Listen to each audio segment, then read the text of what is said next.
The Judicial Service Commission has said it will be referring recommendations for the impeachment of the Western Cape Judge President Johann Hlope to the National Assembly for its decision in terms of South Africa's constitution. This after the Judicial Conduct Tribunal found that he had allegedly sought to convince two judges to find in favor of former President Jacob Zuma in two cases that implicated him in corruption in 2008. Joining us now to discuss Judge Hlope's prospects and how the process may unfold is retired Constitutional Court Judge Johann Kriegler. A very good afternoon to you, Judge Kriegler. Good to have you with us today. So talk to us about the process that is to unfold from henceforth. We do see the Commission having made its recommendations. The National Assembly also has a role to play in this. What are the processes that we can look forward to? Hello, Tommy. Good afternoon to you and good afternoon to the viewers. The process is fixed between the Constitution and the Judicial Service Commission Act. The procedure is now, the very first step is whether the JSC should recommend to the President that he suspend Judge Hlope pending the finalization of the matter. That is a decision that will be taken by the Commission next week. They've called on the parties to the complaint, Judge Hlope and the original complainants, to make whatever representations they may wish. And before next week, I think Tuesday or Wednesday, and then they will decide whether to recommend to the President his suspension. That provision, suspending a judge under impeachment, is provided for in the Constitution.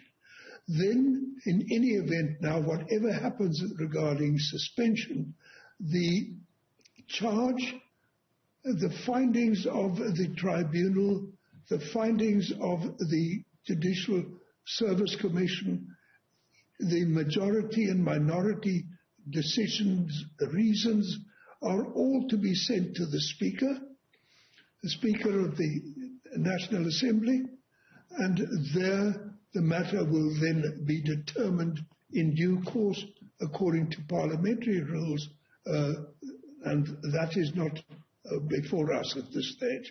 So it goes to Parliament, where you need a two-thirds majority in favor of dismissal in order for Judge Hlope to be dismissed. So what does the possible impeachment of Judge Hlope mean for the judiciary in South Africa?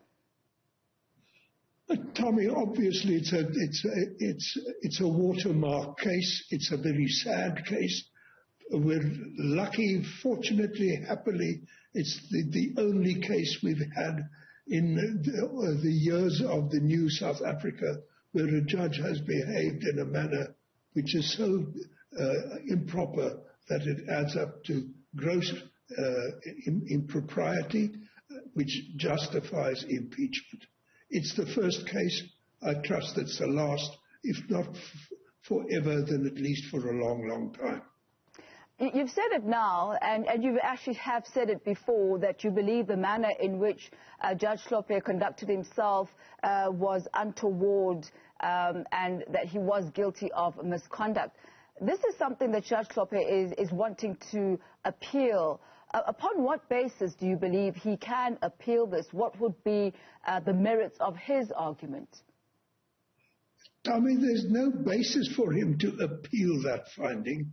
He cannot appeal it. There's no mechanism for an appeal.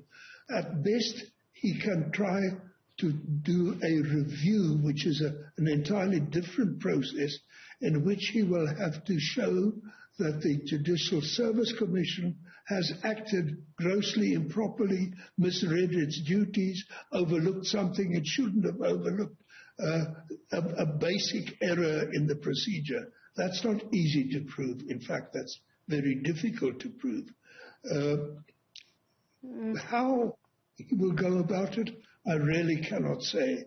He put up a defense before the tribunal to the effect that judges can talk to one another. There's nothing wrong with judges talking to one another. That defense was rejected by the tribunal, in my respectful submission, perfectly correctly. That does not mean that you can go and lobby judges of another court. That is grossly improper. That is actually a crime for which people can and should be sent to prison. It's not the kind of thing that a judge can or should ever try to do.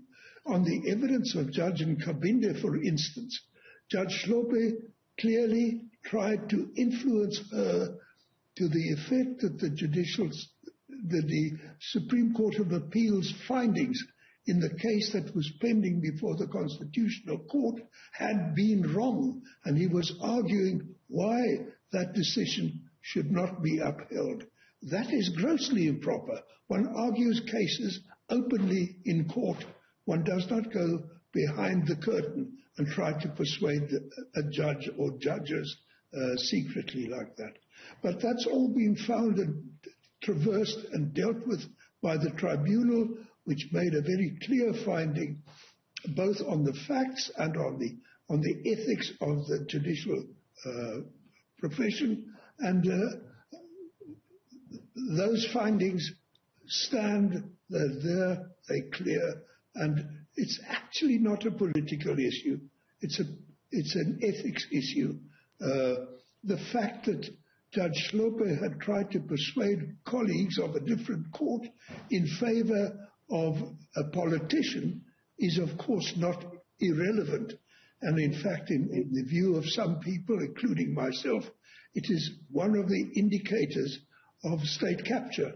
The intention at some stage was to obtain a majority on the Constitutional Court. Judge Hlope said to Judge Nkabinde when he called on her that he has influence at high places and that the state security has certain names and heads will roll. The kind of talk you can expect from somebody who is trying to threaten somebody else quietly, unobtrusively, but to warn them to mark their step. Shortly thereafter, there was a campaign, Hlope for Chief Justice. Thank the Lord, nothing came of that. Before we let you go, Judge Kriegler, what is your opinion on the restarting of the JSC interviews? I'm sorry, I didn't get the question. The question is, what is your opinion on the interviews for constitutional court judges as well as the appointment of judges in other courts having to go through the whole process again, that entire interview process, the first one being overhauled? Oh, no, I understand, Tommy. It's an entirely different issue. It's obviously undesirable. It's a pity that the JSC, when last it considered the applicants for the CC, behaved in a manner which gave rise to an application to set aside those proceedings, and that there was so much substance in the application that the Judicial Service Commission had to concede the justice of the complaint. It's a mistake, it was wrong, but the JSC has seen the error of its ways. It is going to try to correct it, and we trust that the next time round they will have learned from the particular complaint and will not commit any further irregularity of the kind that has caused them to have to reconsider the thing. Judge Johann Kriegler, thank you so much for your insights this afternoon and your perspectives. That's a retired Constitutional Court judge, Judge Johann Kriegler.